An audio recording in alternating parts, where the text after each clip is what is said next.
বাবা রে ভাইরা, আমার নবী মুস্তাফা সাল্লাল্লাহু তাআলা আলাইহি ওয়াসাল্লাম ওই জায়গা থেকে নিজের বাসভবনে আসলেন। হযরত ওমর ফারুক রাদিয়াল্লাহু তাআলা আনহু আস্তে আস্তে যেন বাবা সুস্থ হয়ে উঠলেন, আর আমার নবীজির দিকে লক্ষ্য করিয়া ফলো করিয়া হযরত ওমর ফারুক আমার নবীজি চরিত্রে বাবা চরিত্র গঠন করেছিলেন। জোরে বলেন সুবহানাল্লাহ।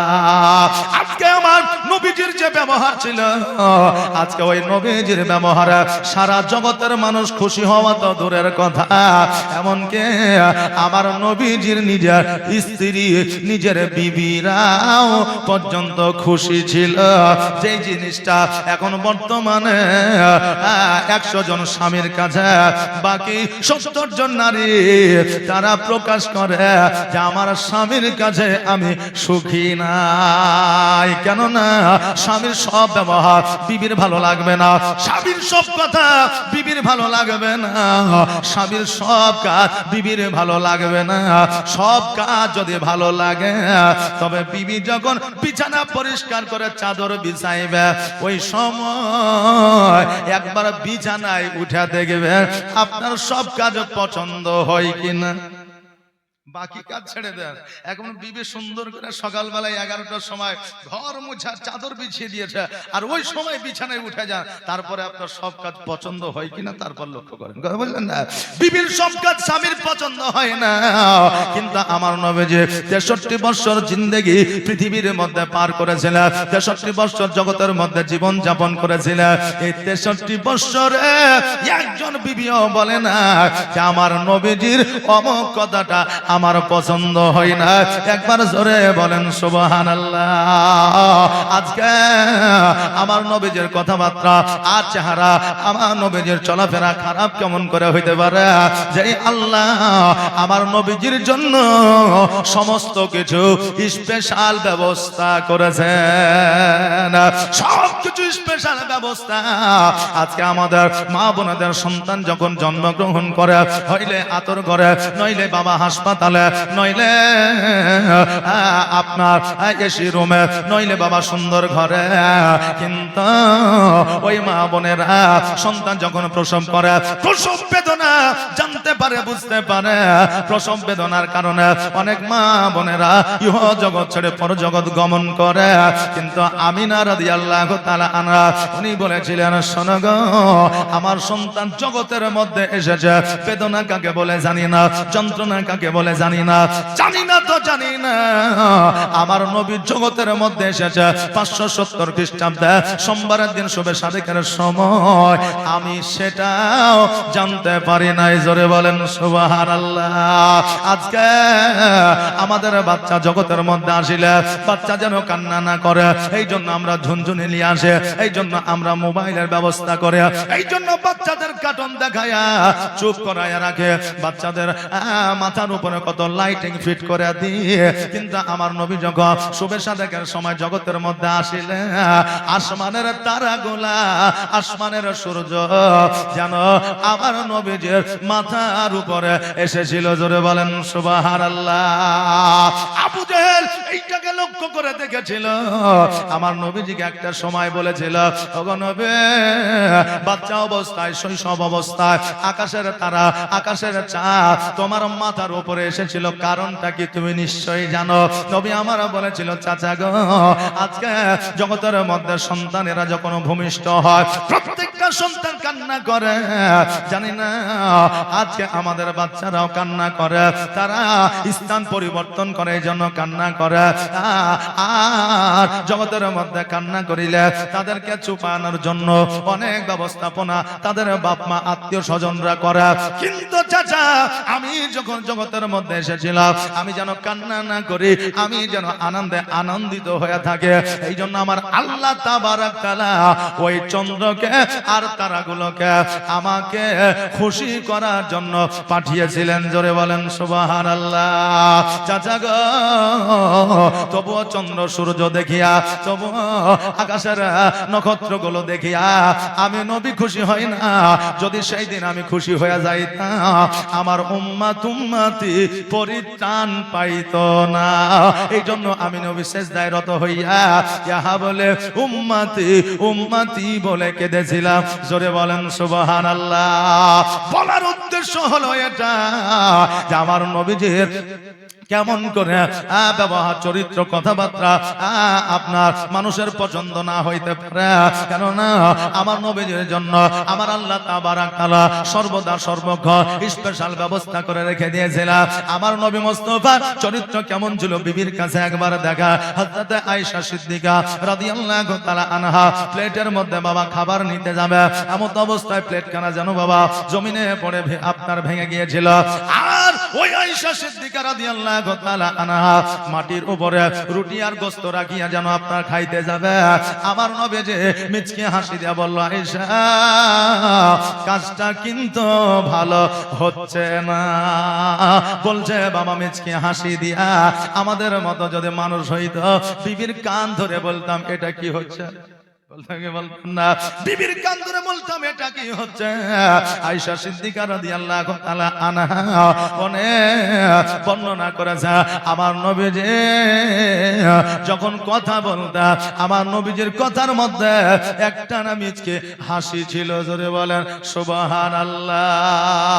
বাপজি ভাইরা, আমার মায়েরা, এই জন্য জগতের মধ্যে বিবিদের আল্লাহ তাবারাক তাআলা স্বামীর জন্য নিয়ামত করে পাঠিয়েছে। স্বামীকে আল্লাহ তাবারাক তাআলা বিবির জন্য নিয়ামত করেছে। আজকে ওই বিবিকে গোলাম মনে করলে হবে না, কেননা আপনার শেষ বয়সে ওই বিবি আপনার খিদমত করবে। সেই দিন হয়তো আপনার বাবা থাকবে না, সেই দিন হয়তো আপনার ভাই থাকবে না, সেই দিন হয়তো আপনার সন্তানেরা আপনাকে দেখবে না, সেই দিন হয়তো আপনার মা থাকবে না, সেই দিন একমাত্র আপনার সম্বল থাকবে আপনার বিবি। যৌবন অবস্থা, যুবক অবস্থা বিবিকে ধরে যদি ঘন ঘন বিবির প্রতি জুলুম করেন, অত্যাচার করেন, বৃদ্ধ বয়সে যখন আপনি বিছানাগত হইবেন, বিবি আঙুল দেখাইয়া বলবে আগের আমলে যুবক অবস্থায় ধরে ধরে আমাকে মারতে, এখন শুয়ে কেন উঠে ধরো মারো। বলবে না, বলবে না।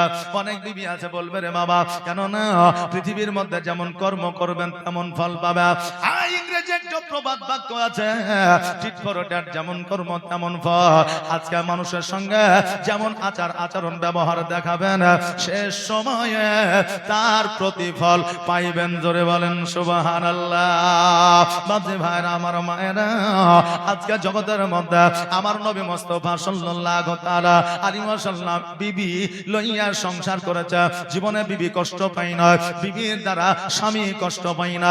জগতের মধ্যে আজকে সাহাবায়ে কেরামগণ বিবি লইয়া সংসার করেছে, জীবনে কখনো স্বামী বিবির জন্য কষ্ট পাই নাই, আর স্বামীর জন্য বিবি কখনো কষ্ট পাই না। কেননা ছোট্ট একটা ঘটনা, হযরত ফাতেমাতুজ জোহরা রাদিয়াল্লাহু তাআলা আনহা, উনি জান্নাতের রানী, জান্নাতের সর্দারিনী, জান্নাতের মহিলা। আজকে ওই ফাতেমাতুজ জোহরা রাদিয়াল্লাহু তাআলা আনহা বিবাহ করে হযরত আলী রাদিয়াল্লাহু তাআলা আনহু বাসভবনে যেন বসে আছে। হযরত আলী রাদিয়াল্লাহু তাআলা আনহু বাবা বন জঙ্গলে কাঠ কাটার পরে বাজারে বিক্রয় করে বাড়িতে যখন প্রবেশ করতে যাবে, দেখতে যেন আমার মা ফাতেমা রাদিয়াল্লাহু তাআলা আনহা উনি যেন চুপ করে বসে আছে। আলী চিন্তা করে, আল্লাহ গো, এই ফাতেমা আমাকে দেখলে খুশি হয়ে যায়, আনন্দে আনন্দিত হয়ে যায়। আজকে দরওয়াজা খোলার পরে একটু মিচি হাসি দিয়া ফাতেমা কেন বসে গেল? হয়তো তার বাবার কথা মনে পড়েছে। আলী বলে, বিবি চলো চলো আমরা একবার নবীজিকে দেখে আসি। সঙ্গে সঙ্গে ফাতেমাতুজ জোহরা রাদিয়াল্লাহু তাআলা আনহা বললে, কখন যাইবেন বলেন? আমার আলী বলে, এক্ষুনি চলো। জোরে বলেন সুবহানাল্লাহ। মা বোনদের বাবার বাড়ি যাওয়ার কথা বলবেন তো কারেন্টের মতো বের হবে, প্লেনের মতো উড়ে চলে যাবে। আর শ্বশুর বাড়িতে যাইয়া যখন বলবেন চলো এবার শ্বশুর বাড়ি যাইতে হবে, মা বোনেরা বাবারে আপনার গরুর গাড়ির মতো তখন চলবে, মনে হচ্ছে চলছেই না, বুঝলেন না? বলে এখন লাই দুপুরে চলো, দুপুরে লাই বিকালে চলো, বিকালে লাই সন্ধ্যায় চলো। হ্যাঁ বাপজি ভাইরা, মায়ের বাড়ির কথা শুনলে মা বোনেরা খুশি হয়ে যায়। এই জন্য আমার নবী মুস্তাফা সাল্লাল্লাহু তাআলা আলাইহি ওয়াসাল্লাম বলেছে, নতুন বিবাহ করে যখন বিবি লইয়া বাড়িতে থাকবে একটু ঘন ঘন তার বাপের বাড়ি নিয়ে যাওয়ার চেষ্টা করবে, তবে বিবিকে একাই পাঠাবে না, বিবিকে টোটোতে পাঠাবে না, বিবিকে ঘোড়ার গাড়িতে পাঠাবে না, বিবিকে একাই বাসে পাঠাবে না। যাতে যাও না কেন বিবিকে সঙ্গে করে তুমি নিয়ে যাও, আবার সঙ্গে করে তুমি বাড়িতে নিয়ে আসো। কেন না দুনিয়া এখন স্বাধীনতা পেয়েছে, তবে আজাদি এখনো পাই না। ওই রকম নারীরা বাবা স্বাধীনতা অবলম্বন করে আমার সংসারে আপনার সংসারে চলবে, কিন্তু নারীদেরকে পূর্ণাঙ্গ আপনার আজাদি দেওয়া যাবে না। বাপজি ভাইরা, যে কথাটা বলি আমি আজকে জগতের মধ্যে আমার ফাতেমাতুজ জোহরা রাদিয়াল্লাহু তাআলা আনহা বললেন, তবে এখনই চলে, যখন যাবেন এখনই তো আমি রেডি আছি, তৈরি আছে।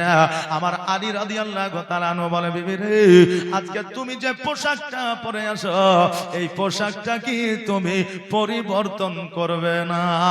আজকে আমরা নিজের বাড়িতে যখন থাকে একটা পোশাক পরে থাকে, যখন আমরা বাইরে যাই অন্য পোশাক পরিধান করে, যখন আমরা শহরে যাই একটা অন্য পোশাক পরিধান করে, যখন শ্বশুর বাড়ি যায় তখন অন্যরকম পোশাক ব্যবহার করে। যেই জায়গায় যেই পোশাকের মান আছে সেই জায়গায় সেই পোশাকের মান আমরা রাখি, নাকি বলে? আজকে সুন্দর বিয়ে বাড়িতে যখন আমরা যাই রংচঙা জামা কাপড় পরে যায়, আর যেই জামা কাপড় বিয়ে বাড়িতে পরে যাওয়া হয় মুর্দা বাড়িতে পরে যাওয়া আপনার উচিত নয়, কারণ এটা হলো আনন্দের জায়গা আর ওটা হলো দুঃখ কষ্ট বেদনার জায়গা। জোরে বলেন সুবহানাল্লাহ। বাবা আমার হযরত ফাতেমাতুজ জোহরা রাদিয়াল্লাহু তাআলা আনহা চিন্তা করে, আল্লাহ আজকে আমি ফাতেমা আমার স্বামী একটাই কাপড় আমাকে দিতে পেরেছে, সেই বিবাহের সময় ঢাল বিক্রয় করে দ্বিতীয় পোশাক দিতে পারে নাই।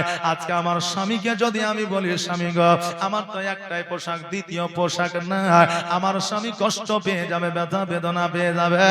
আমি এমন একটা পুরুষ, আমি এমন একটা যুবক যে আমার বিবিকে একটা পোশাকের জায়গায় দুইটা দিতে পারি না, আমার স্বামী কষ্ট পেয়ে যাবে।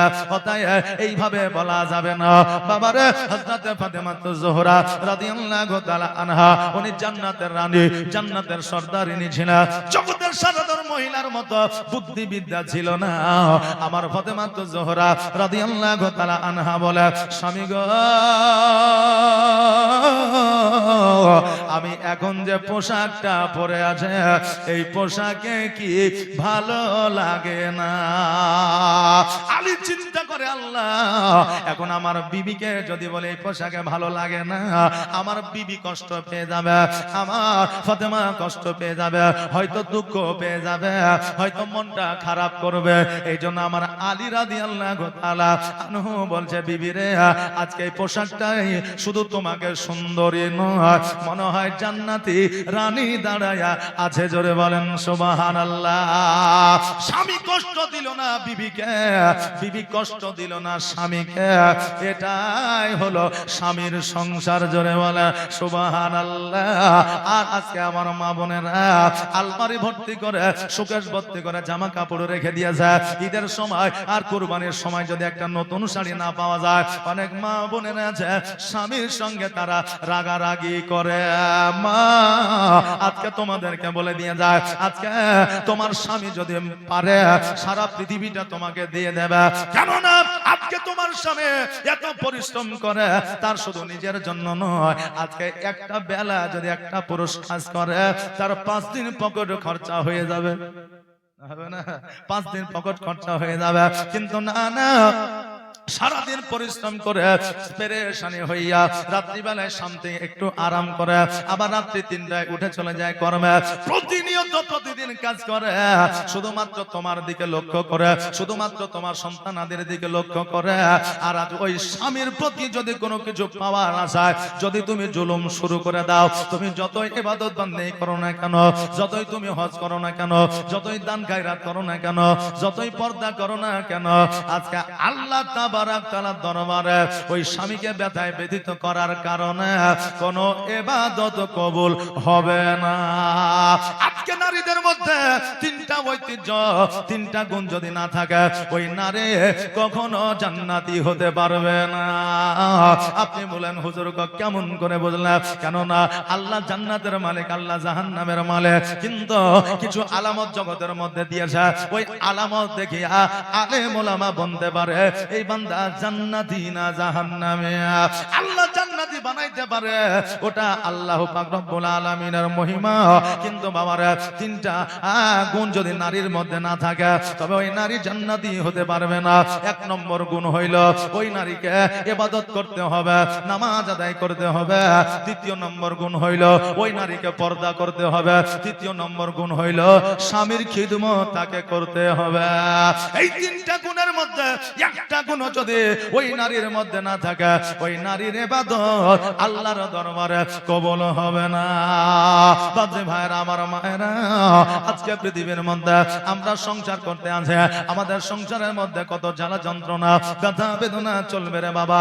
কারণ সংসারের মধ্যে মিষ্টি আছে, খাটা আছে, টক আছে, ঝাল আছে, কত রকম ব্যবস্থা আমাদের আছে। তবে শুধু মিষ্টি খেলে হবে না, মাঝে মধ্যে টকও খাইতে হবে। কারণ শরীরের মধ্যে প্রত্যেকটা ভিটামিনের দরকার আছে। শরীরের মধ্যে প্রত্যেকটা ভিটামিনের দরকার আছে, ওই রকম সংসারের মধ্যে সবকিছুর প্রয়োজন আছে। তবে বাবা, একে অপরের প্রতি আমরা রাগান্বিত হইয়া একে অপরকে জুলুম করব, একে অপরের প্রতি আঘাত করব, এটা শরীয়ত কখনো প্রাধান্য দেয় না। আমার খাদিজাতুল কুবরা রাদিয়াল্লাহু তাআলা আনহা আমার নবীজির সঙ্গে জীবন যাপন করেছিলেন। নবীজিকে 40 বছর বয়সে বিবাহ করেছিলেন। ওই খাদিজা নিজের বাপের যত অট্টালিকা ছিল, নিজের বাপের খাওয়াইলিদের দেওয়া যত আপনার সোনা দানা হীরামণি মুক্তা ছিল, সবকিছু আমার নবীজিকে দিলেন। আর আমার নবীজি সব সম্পত্তি লইয়া ফকির মিসকিন ইয়েতিমের মধ্যে বিলিবর্তন করলেন। জোরে বলেন সুবহানাল্লাহ। আমার নবীজি সবকিছু দান করে দিয়া খাদিজাকে সঙ্গে করে নিয়ে আপনার খেজুর গাছের ছাউনি বসবাস করতে আরম্ভ করলে, খেজুর গাছের পাতা দিয়া বাড়ি বানাইলে, আর বাড়ি বানানোর পরে, ঘর বানানোর পরে ওই ঘরে আপনার বসবাস শুরু করলে। এখন আমার নবীজি খাদিজাকে আদর করে যত্ন করে বলতেছে, খাদিজা, আজকে তোমার বাবা রাজপ্রাসাদে যে সুখ পেয়েছ, হয়তো আমার জীর্ণ কুটিরে সেই সুখ পাওয়া যায় না।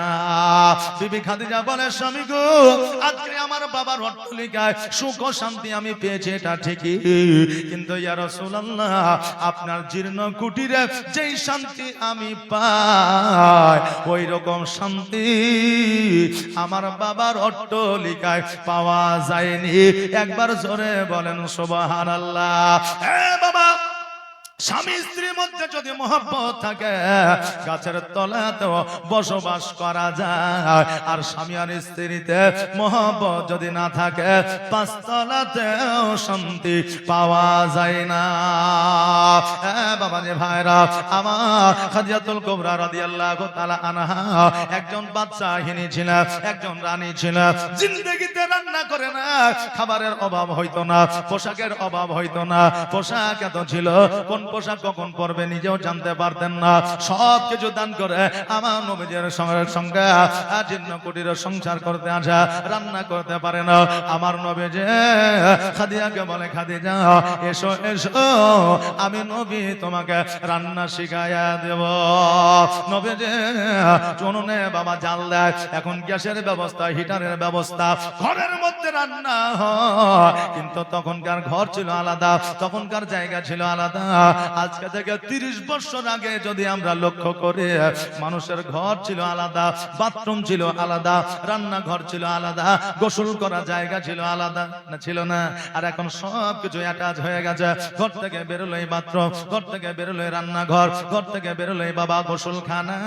আজকে আজাদি করে যে আমরা গোসল করি, আমরা মনে করি অনেক শান্তি পাই, কিন্তু আজকে বাড়ির মধ্যে গোসলখানা বানায়া তোমরা যে জাহান্নামকে লক্ষ্য করছো, এটা তোমরা জানো না। আপনি বলবেন হুজুর তুমি কি ঘরের মধ্যে গোসলখানা বানানো কি যাবে না? গোসলখানা বানানো যাবে, কোনো অসুবিধা না। আমি মশলা মাসাইল ফতোয়া ফারাই দিতে আসি না রে বাবা, আমি বক্তব্য দিচ্ছি, মানে আমি যে অনেক জ্ঞানী তা নয়। আমার আশেপাশে যিনারা বসে আছে তিনারা আমার চাইতে উচ্চ শিক্ষিত। জোরে বলেন সুবহানাল্লাহ। ঘরের মধ্যে বাথরুম বানায়া যে ইয়াশারাম করি, ওই রকম ইয়াশারাম করা যাবে না। কেন না আজকে 100% বাড়ির মধ্যে গোসলখানা বানায়া আমরা নারী পুরুষ জামা কাপড় খুলে দিয়া আরাম করে দরজা লাগাইয়া আমরা গোসলখানায় গোসল করি। আর শরীয়ত বলছে গোসলখানাতে উলঙ্গ অবস্থায় গোসল করা যাবে না, কারণ পৃথিবীর মধ্যে শয়তানও আছে, জিনও আছে, শুধুমাত্র ইনসান নাই। আমি হয়তো জিন দেখতে পাই না, আমি হয়তো শয়তান দেখতে পাই না, কিন্তু তারা বাবা দেখতে পায়। এই জন্য গোসলটাও বাবা পর্দার সহিত করতে হবে। কিন্তু আমরা জানি না, গোসলখানা বানিয়েছি চতুর্দিক ঘেরা, উলঙ্গ হয়ে গোসল করে আমরা মনে করি খুব শান্তি পাই, কিন্তু তুমি যে জাহান্নামকে ফলো করো এটা তুমি নিজেও জানতে পারো না। মা বোনেরা, ভাইরা, বাপজিরা, এখান থেকে একটা কথা স্মরণ করে যা, এটা যদি পালন করে তবে জালসাটা সাকসেস হয়ে যাবে। জোরে বলেন সুবহানাল্লাহ। জিন্দেগিতে জীবনে গোসলখানায় কখনো পুরো কাপড়কে সরায়া উলঙ্গ হইয়া গোসল করিবেন না। এটা ফলো করলে এই জালসা আপনার সাকসেস হয়ে যাবে। কি বলেন? জি, তবে জালসা সাকসেস হয়ে যাবে। বাপরে ভাইরা, তখনকার আমলে ঘর বাড়ি ছিল আলাদা। আমার নবী যে উনুনে বাবা জাল দেয় আর খাদিজাকে রান্না বান্না করা শিখায়। আজকে যদি কোনো আলে কোনো ওলামা বিবিকে রান্নার কাজে সহযোগিতা করে, আর সাধারণ মানুষ এমন আছে যদি কেউ দেখে পাড়াতে এসে মোড়ে চায়ের দোকানে বলবে ওই দেখ মৌলবি বিবির গোলাম হয়ে যায়। জি বলবে, কি বলবে? মাস্টার বিবির গোলাম হয়ে যায়, আজকে ডাক্তার বিবির গোলাম হয়ে যায়, কিন্তু জানে না আজকে বিবির কাজে হেল্প করা, সহযোগিতা করা, এটা হলো আমার প্রিয় নবীজির সুন্নাত। জোরে বলেন সুবহানাল্লাহ। কেন না আমার নবীজি বলেছে যদি সময় পাও মা বোনদের কাজে হেল্প করো, সহযোগিতা করো, কারণ সারা বছরে 365 দিনের মধ্যে তোমার হয়তো 50টা ছুটি আছে, কিন্তু আমার মা বোনেদের জিন্দেগি ছুটি না। বর্ষা হইলে কাজে যাওয়া হবে না, আরাম করে বিড়ি টানছেন আর খাটের উপর ঘুমাইছেন। শীতের দিনে কুয়াশায় রাস্তায় চলা যাচ্ছে না, লাইটে দেখা যাচ্ছে না, কাজ বন্ধ করে দিয়েছেন। আজকে 1 সপ্তাহ 7 দিনে হয়, একটা দিন রবিবার আছে, ওই রবিবারে আপনার কাজ বন্ধ আছে। আজকে অনেক পুজোতে আমরা ভারতবর্ষে বসবাস করি, পুজোর সময় আমাদের ছুটি আছে, ঈদের সময় ছুটি আছে, কিন্তু আমার মা বোনেদের বর্ষাতেও রান্না করতে হয়, ছেলে পিলেকে আপনার সঠিক ভাবে রাখতে হয়। আজকে বর্ষা হইল জামা কাপড় পরিষ্কার করতে হয়, আপনার বাড়ি ঘর গুছাইতে হয়, বাড়ি ঘর মুছতে হয়, কারণ তারা যতদিন পর্যন্ত সুস্থ থাকবে ততদিন পর্যন্ত তাদের ছুটি না। এই জন্য মাঝে মধ্যে সময় পাইলে বিবিদের কাজে সহযোগিতা করবে। তবে বিবি যদি আপনাকে হুকুম করে ওই কাজ করা যাবে না, বিবি গুনাহগার হবে। আজকে বললাম তো যে বিবির কাজে সহযোগিতা, কালকেই যে হয়তো বলবো যে বলেছে ঘন্টা মুছে দাও, বুঝলেন না? এই জন্য বিবিরা স্বামীকে অর্ডার করতে পারবে না। কেন না বিবিদের মাথার তাজ হলো স্বামী, আর মাথার তাজকে কখনো পায়ে রাখা যায় না। যায় দেখেছেন কাউকে মাথার তাজ পায়ে রাখে রাখে না। স্বামী হলো বিবির মাথার তাজ, ওই স্বামীকে পায়ের নিচে রাখা যাবে না। এই জন্য বাবাজি ভাইরা যেই কথাটা আমি বলতেছিলাম, আজকে বিবির কাজে সহযোগিতা করেন, আর বিবির কাজে সহযোগিতা করলে আমার নবীর সুন্নাত পালন করা হয়। বাবাজি ভাইরা, মা খাদিজাতুল কুবরা রাদিয়াল্লাহু তাআলা আনহা রান্না করিলা, আমার নবীর সঙ্গ দিলা, একসঙ্গে খাইতে বসেছে। আর যেমনই বাবা খাইতে বসেছে, আমার নবীজি বলতেছে, খাদিজা আজকে তোমার রান্নাটা অতি সুন্দর হয়েছে। নারে তাকবীর, নারায়ে রিসালাত, মাসলাকে আলা হযরত, সুবহানাল্লাহ, জাযাকাল্লাহ, মাশাআল্লাহ।